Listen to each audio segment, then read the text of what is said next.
Assalamualaikum warahmatullahi wabarakatuh. Izin memperkenalkan diri, Nindya Praja Muhammad Rehal Kausar, NPP 300362, akan memaparkan materi tentang evaluasi kinerja pegawai. Namun sebelum itu, saya akan menjelaskan terlebih dahulu pendahuluan berikut ini. Kinerja pegawai, baik untuk kepentingan organisasi maupun kepentingan personal dari pegawai itu sendiri, maka dalam prakteknya penilaian itu haruslah objektif, transparan, dan terukur, sehingga diharapkan akan mampu merubah pola kerja yang mengarah pada peningkatan semangat kerja dan produktivitas. Artinya, bahwa proses penilaian prestasi kerja pegawai haruslah berdasarkan standar, norma, dan tuntutan perkembangan internal organisasi dan lingkungan strategis sangat dinamis.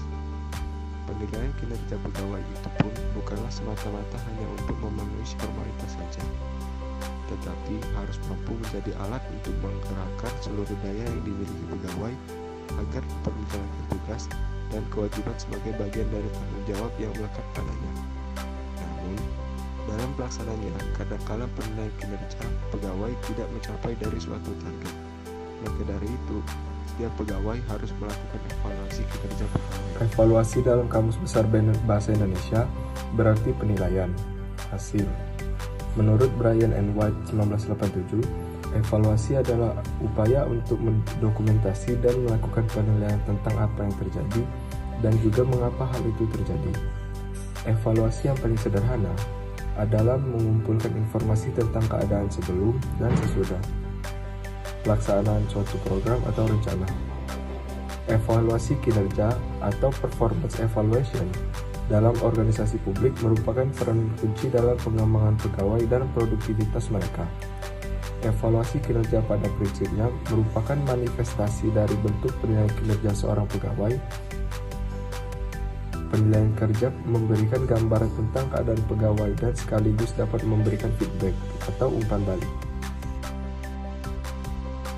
Menurut Robin yang dikutip oleh Rifai dan Basri dalam bukunya yang berjudul Performance Appraisal, menyatakan bahwa ada 3 kriteria dalam melakukan evaluasi kinerja individu, yaitu 1. Tugas individu, 2. Perilaku individu, dan 3. Ciri individu.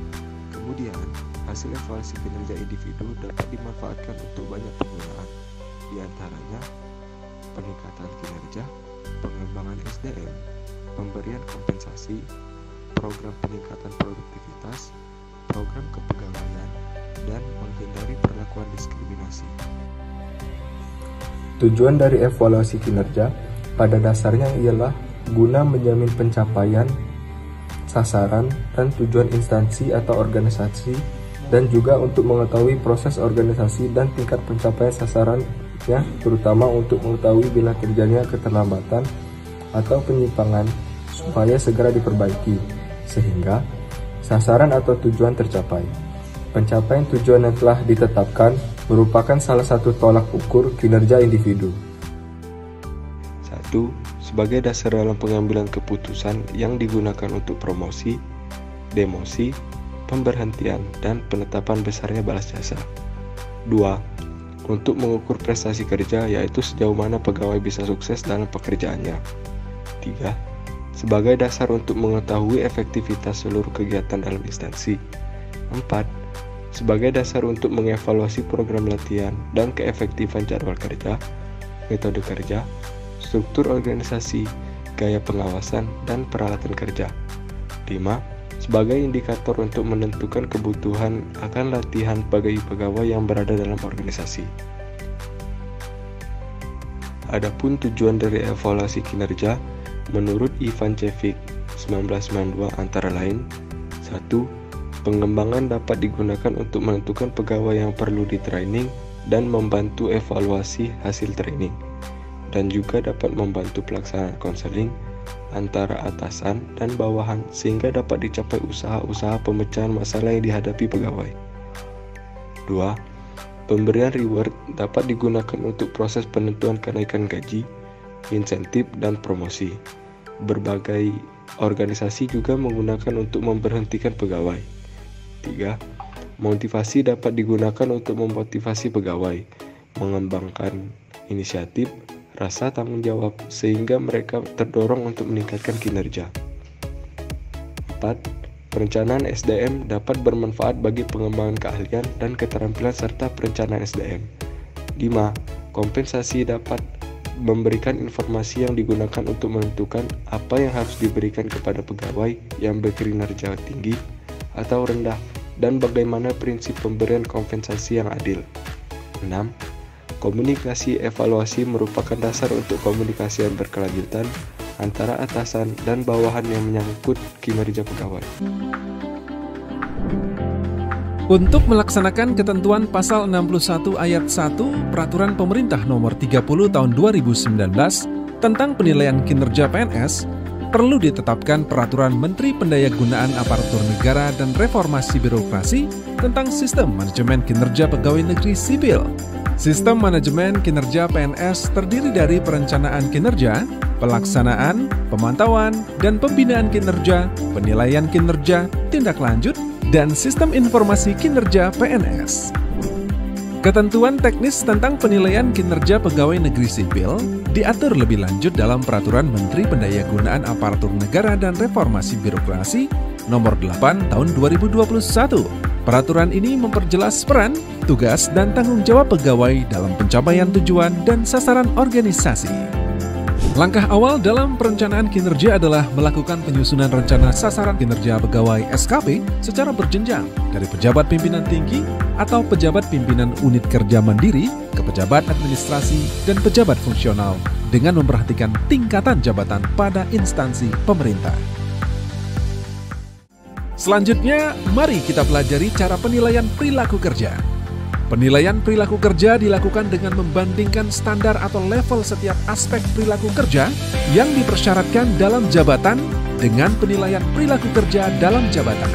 Penilaian perilaku kerja dibedakan menjadi penilaian perilaku kerja oleh pejabat penilai kinerja tanpa atau dengan mempertimbangkan rekan kerja setingkat dan bawahan langsung.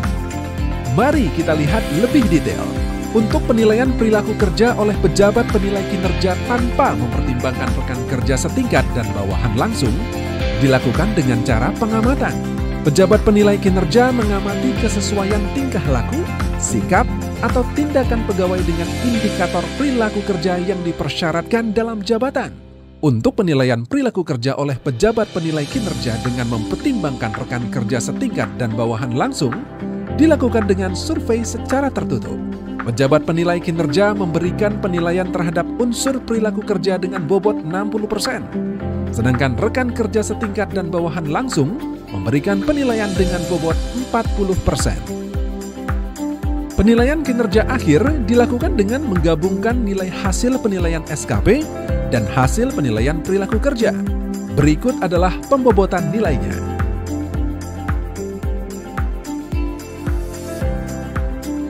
Penilaian kinerja dinyatakan dengan angka dan sebutan atau predikat seperti informasi yang ditampilkan di layar.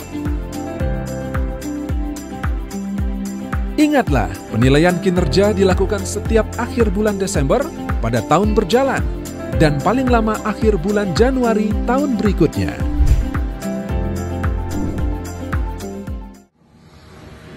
Dengan melakukan evaluasi, pengukuran kinerja pegawai tentunya diharapkan dapat menilai kinerja pegawai secara adil dan efektif, sesuai dengan posisi, keterampilan, dan pencapaian kinerja pegawai masing-masing.